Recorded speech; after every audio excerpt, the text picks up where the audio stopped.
Welcome to another episode of the Canis Major Incubator Commercial Multifamily Real Estate Investing video blog. The Canis Major Incubator is the premier platform for Texas commercial multifamily investing.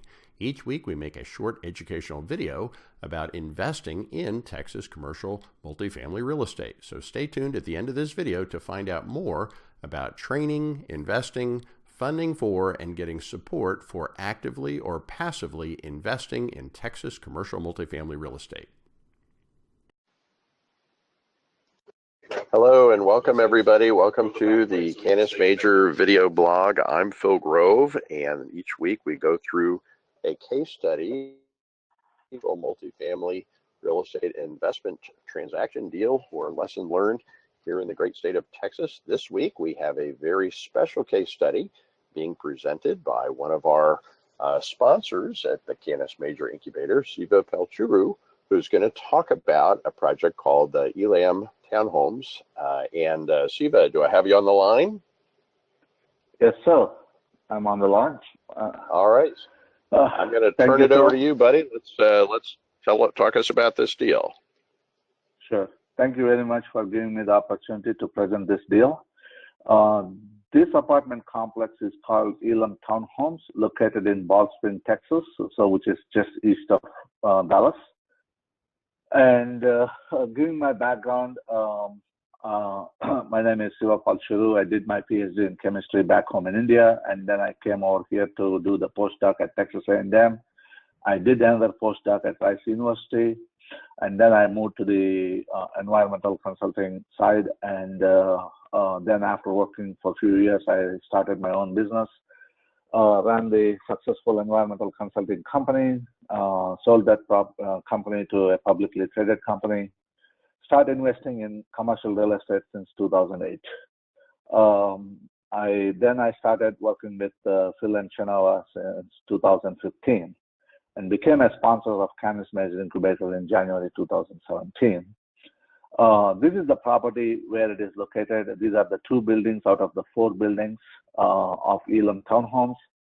It's actually 8-plex. Each building is 8-plex, 2 on this side and 2 on the other side, and the parking lot is in the middle. As you all see that this is East Dallas, which is close to 635 and I-20.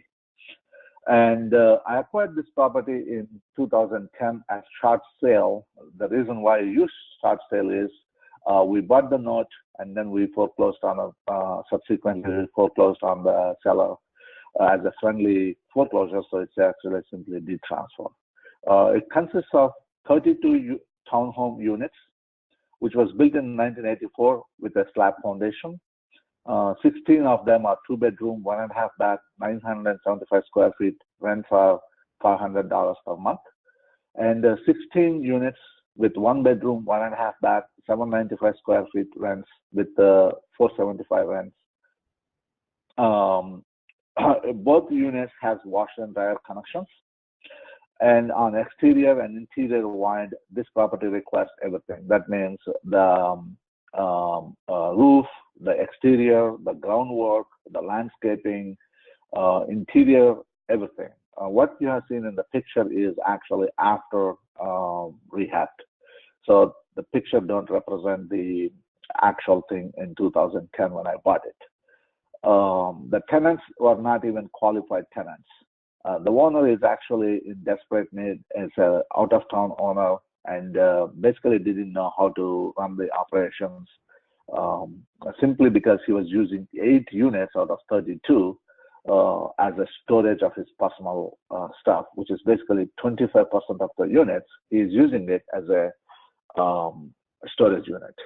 I think these are much more monthly income generating units, but that is the path that he took. So after I went through my due diligence and this property, so how I came to know about this property, actually I was looking at a house in Ball Springs, but I stumbled upon this apartment complex on the way into that house. Then actually after I finished the due diligence on that house, I came back and took a deeper look at it on the afternoon. And then the next few days, Siva, I guess we call that driving for dollars, which we always do. That's correct. This is exactly for driving for dollars because I was actually going for another pre-foreclosure property in Ball Springs, which I came across with a friend of mine. His friend is going over the foreclosure process, so we are trying to stop that foreclosure. So I'm just inspecting that house, and this I came across, and I said, "This is not my first one." So I just went and looked at the house first, and then I came back. And subsequently, the next 3 days I actually spent on this property than anything else. So I actually, piled a very comprehensive paperwork on this, all the things that was wrong on that property, and I actually sent the letter to the lender who is in California, along with my supporting documents. And I allowed 3 days for them to receive because I sent it by express mail. And then I contacted the lender, and the lender actually told me that he would be happy to meet with me at the property uh, the next following Monday so that we both can go through. Of course, that was his routine visit. That actually played towards my luck. So it made things to go much faster than expected. And also at that time, he asked me, am I actually ready to close the property if they take the decision? And I showed him the proof of funds where I don't have to borrow from anyone. I was cash strong enough. So I sent him the proof of funds, so everything came out. So within a month, the transaction has been closed. They sold the note for $320,000, which has face value of $880,000. That means I bought this note at a 32 cents on approximately 36 cents on a dollar. After that, my attorney and I myself continued to send the foreclosure proceedings to the owner, and who is initially he was in denial. After a few repeated letters and calls, he then realized that it's real and wanted to bail him out. So we gave him an alternative proposal saying that we will do the friendly foreclosure, which is a deed transfer. And and he agreed to that. So subsequently, we foreclosed on him in March 2011. So we took over the operations in March 2011. And since we are already going there and looking at this, so we have a very good estimate of all repairs that needs to be done. Also, a plan of action, what needs to be getting done in which order. So we immediately didn't waste any time. We started working on all 4 buildings, exterior and interior. So exterior-wise, we fixed up, repaired the foundation first. Almost on one building, we lifted almost 1 foot. Total of 65 plumbing leaks under the foundation has been fixed. Some of them are active water. Most of them are sewer. Also, we replaced all 32 HVAC units, inside and outside. And we also put in the brand new roof. So the replaced exterior stucco, some places where it is actually falling apart. We repaired the parking lot. We graded the soil so that the water will move out of the building rather than come into the building. And we also put in the new signage. So that means I basically made all the things that needs to be done. So that plan at that time, I would like to own this property for 10 years. And that's why I did every repair that goes along for 10 years. So, and it took us 12 months to get everything done. Once the renovations done with all new HVAC units, as I mentioned to you that he was using 8 units for his personal storage and 6 of them were vacant at that time. So moving forward to 2012, we started increasing the rents, and at that time, our total gross rents were $16,000 per month compared to $4,750 when we started. The operational expenses were stabilized at $8,000 per month compared to $9,000 when we started with him. Stabilized NOI is at this point of time $96,000. So we felt very confident. So we approached the bank and we refinanced the property in 2012. And then we refinanced it at $575,000. And my total cost in this is my purchase price technically is $320,000, and then my renovation cost and cost of negative cash flow and all the other minor improvements that we did and major improvements that we did is $180,000. So my all-in cost was $500,000. Whenever we do the refinancing or financing, it always costs money. So my refinancing costed me $25,000, which includes the new appraisal, new inspection report, new land origination cost, and all that. And everything is paid at the time, and I pocketed out $50,000 cash into my pocket. Since I did not sell this property at the time, so that $50,000 I pocketed out is tax-free, sorry. So Siva, let me just summarize where we are so far. Okay. You found this property driving for dollars. You wanted to buy it, but the seller didn't want to sell it. So you talked to the lender, and the lender had a non-performing loan. Basically, they were not getting paid on their mortgage. So you offered to just buy the note, and you got them to sell it to you at a huge discount, 36 cents on the dollar, which is not all that uncommon because at that point it was a non-performing note that the lender wanted to get off of their books.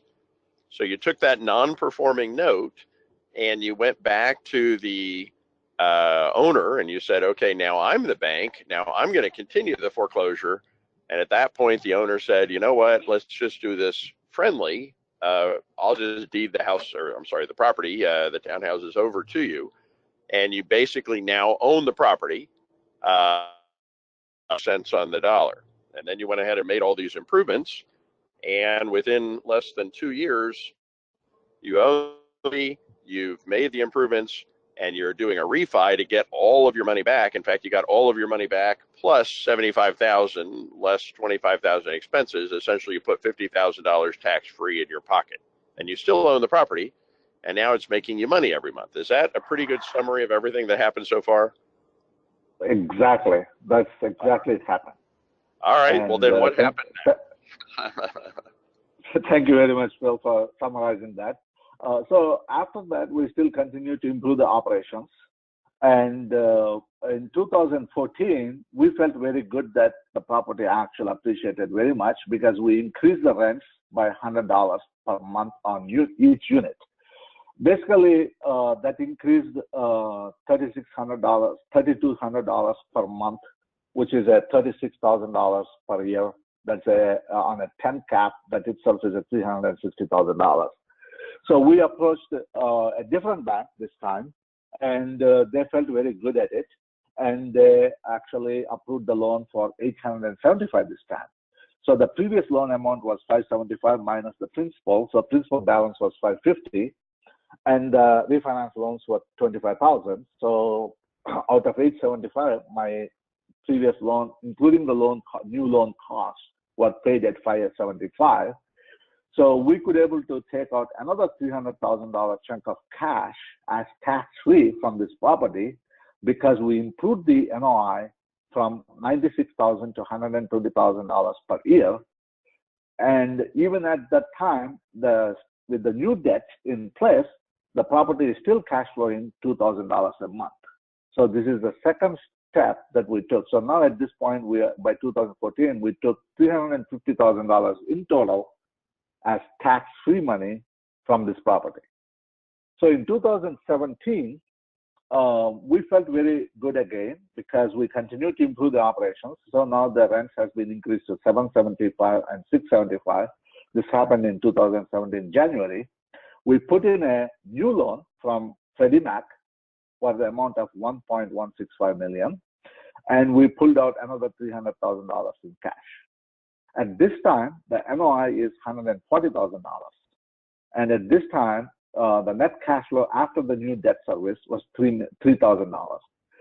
And the reason we could able to do this is because our new debt is costing me less than the previous debt. Previous debt was at 5%. Now we borrowed more money at a less cost. So it is 4.64. Plus, the previous loan was a recourse loan, and this is a non-recourse loan. That's a huge advantage of this. And at the time of the Freddie Mac refinancing time, the property actually applies it to $1.9 million. So the current loan is 1.165. The equity built in the property is $735,000. That is totally different from the cash that we pulled out from this property at this time by $650,000 as tax-free. And also the gross revenues at this time was $22,000 per month, expected to increase to $23,000 because at this point of time we are renting at $895 per month on a 2-bedroom and a $795 for 1-bedroom.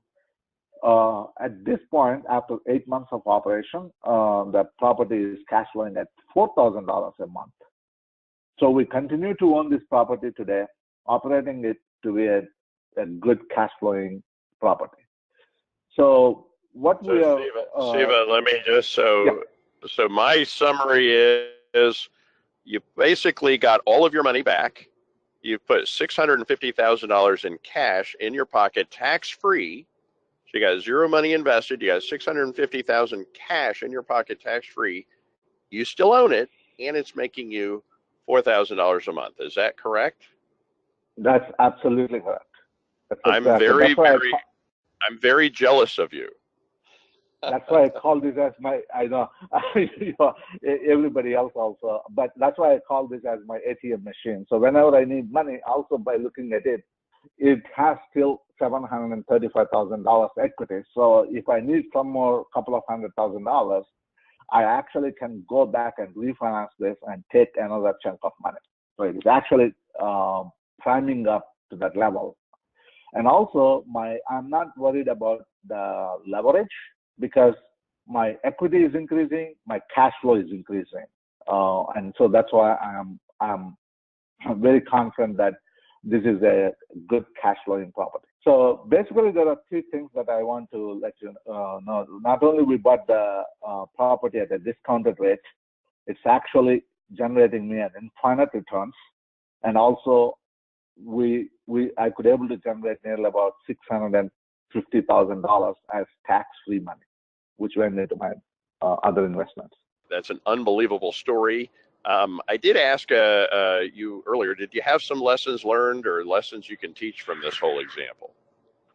Yes, there are a couple of lessons that the lessons learned is this is my first purchase of the note, and also the one that I actually foreclosed on that.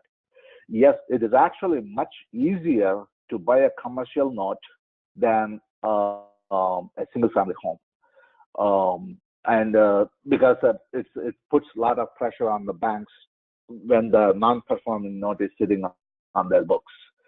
Also, it is easier to foreclose on a commercial property than a single family because commercial property he's an investor. So a lot of rules and regulations that goes with the single family homeowner protection are not at all applied here because he is in a different bracket because this is an investment property. So that is a lesson that we learned, and this is the lessons that we can teach is for all of the people who are hearing this video. Is it is easier for all of you to go back and buy a discounted note for a commercial property, and you guys can actually foreclose a commercial property, And we also did because of the knowledge we have acquired on the property, we could able to set up the processes in place. So the rehab was actually on time and on budget. There was no surprises for us at this property because we already have a very good understanding of what are all the unknowns. And we could able to achieve the infinite return with a positive cash flow through this property. And we repositioned the property at several times and pulled out chunks of cash at different levels with time period. This property also taught us not to be afraid of any big rehab projects. We would be actually attracted to more and more towards the rehab projects because that's where the money is. And subsequently, we took a property in 2015, and we actually, of course, did almost a $2 million renovation on that property. And my investors and I actually made good cash on that property too. I think we were just at a wrap. Thank you so much for presenting that amazing, amazing deal. I'm very, very jealous of that. Each week we do a case study example or we review another deal. This was just another example of investing in commercial multifamily real estate here in Texas. So thank you all for joining us, and we'll see you on the next call. Hey there, Phil Grove here again. I hope you enjoyed that video case study. If you're interested in investing passively or actively and want to get more involved with our network, just fill out the form on this page. There should be a button or link somewhere on this page. Just fill in your contact information and our team will reach out to tell you about our next training opportunity where we can meet in person. And you can see what our network is all about and how you can get involved yourself. Just to tell you a little bit more about the Canis Major Incubator, the Canis Major Incubator is the premier platform for Texas commercial multifamily investing. Investing in commercial family historically has been something that is kind of shrouded in mystery. It involves investing in multi-million-dollar projects, and when people want to put together multi-million-dollar deals, they have to pool money from multiple investors. And when you pool money from multiple investors, well, guess what? The Securities and Exchange Commission regulates such activities. So you can't just solicit people at random to invest in commercial real estate. Instead, you have to make sure that they are first sophisticated investors before they can even participate in these types of transactions. So it's some of the best known secrets and opportunities in the investing world, real estate or otherwise, is in commercial multifamily. But the reason you don't know about it is because you are probably not yet a sophisticated investor. In fact, you have probably not yet been trained and certified as sophisticated. So the Canis Major Incubator provides training for people that are interested in commercial multifamily investing to make them into sophisticated investors. The Canis Major Incubator also provides deals to investment.